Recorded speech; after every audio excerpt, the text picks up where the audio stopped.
All right, this is what's considered a standard demographic profile. Children at the bottom, young adults, mature adults, retirees at the top, men on one side, women on another. This is what most of the world looked like before the industrialization wave that occurred after World War II. But with globalization, this all changed because it used to be that we all lived on farms and you would have as many kids as you could put up with because they were free labor. Well, as many kids as you could put up with plus one, because that's how you find out it's too many kids. But when you take an industrial job, which international trade made possible, those were all in the cities. And as you move off the farm and into the cities, you have fewer of them because kids go from being a free source of labor to a massive expense and headache. And over the ages, the Korean demographic has shifted to this.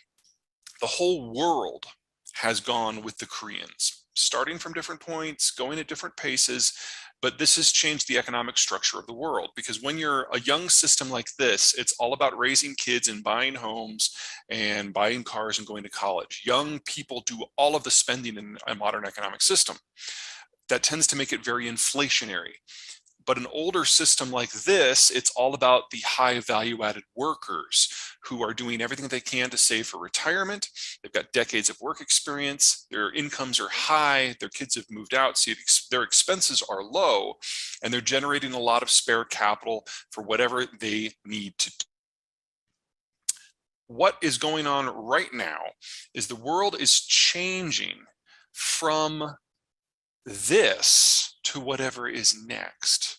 This was always the decade when a huge chunk of the world's advanced economies were going to age from this structure like Korea's today into the next structure, which is one where we have more and more retired people, where that bulge that has defined economic existence going back to the 50s moves into a non-economically viable state.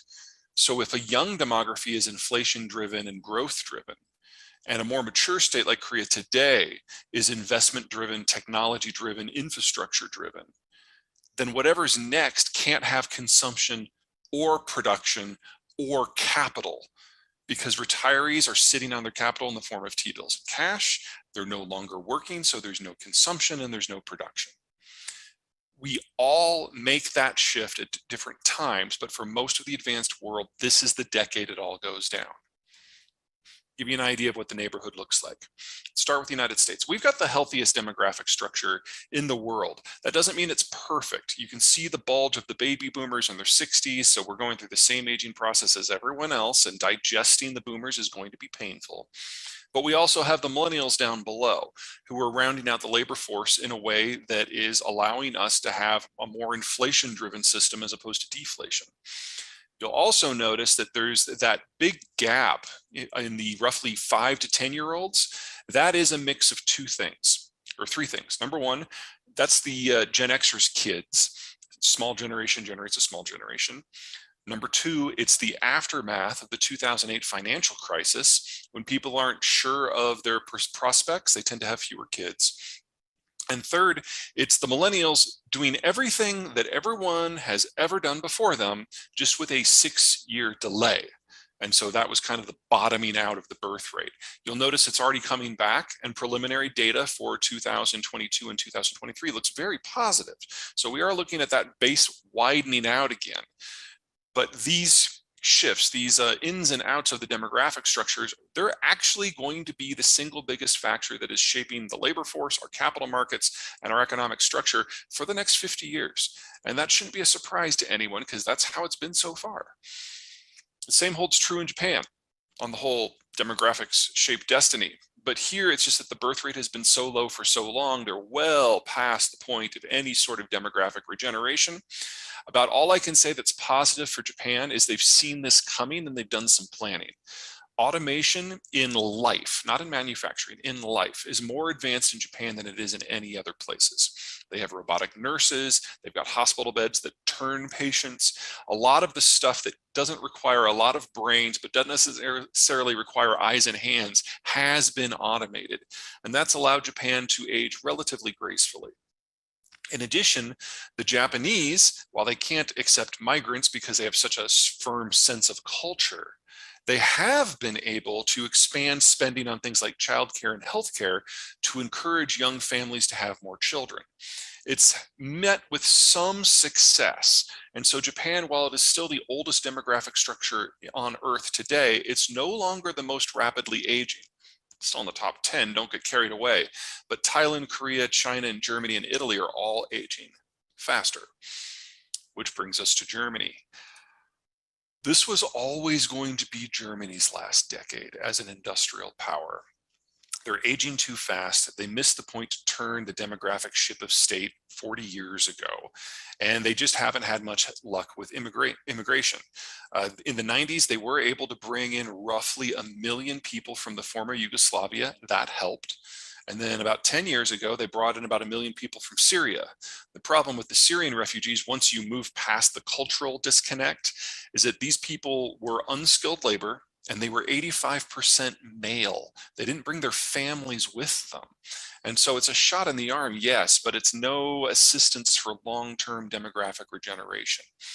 There's a hope, perhaps, that they'll be able to pick up about 1 million Ukrainian refugees who are relatively highly skilled. It would be an easier carry to culturally integrate them.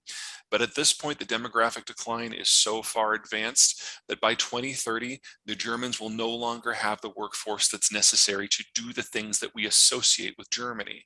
And that assumes nothing else goes wrong. Nothing with Euro, nothing with relations with the United States in terms of trade, nothing with the Russians in terms of energy. And all of that is going wrong too. And then finally, we get the People's Republic of China. Now, this is already one of the fastest aging workforces in history ever. It's actually faster than the collapse of the workforces during the Black Death, during the Middle Ages in Europe. We also know that this is not the correct data. Only about 2-3 weeks ago, the Chinese released updated data that has since been incorporated into this graphic, showing that the birth rate has just collapsed. Since 2017, between 2017 and 2021, the birth rate dropped by 40%. And that's before you consider the anecdotals we have out of China of what went down with the COVID crash, suggesting that it's fallen even further. So we're already in a situation where we have roughly half as many children as children 5 and under as we have children aged 10 to 15, which is well past terminal. It was already past terminal, but this is, you're looking at ethnic dissolution here with this sort of trend. And that assumes this data is accurate. The Shanghai Academy of Sciences is publicly trying to stir up discussion about how, because of the one-child policy, people have been over-reporting births and under-reporting different statistics, especially when it comes to labor, in order to make the local provinces look better. And they estimate that the Chinese system actually has 100 million fewer children than the data officially suggests. That probably means that that big gouge in the lower chunk actually plays up higher within the demographic structure, and those yellow bars probably don't exist at all. This is not a country in demographic decay.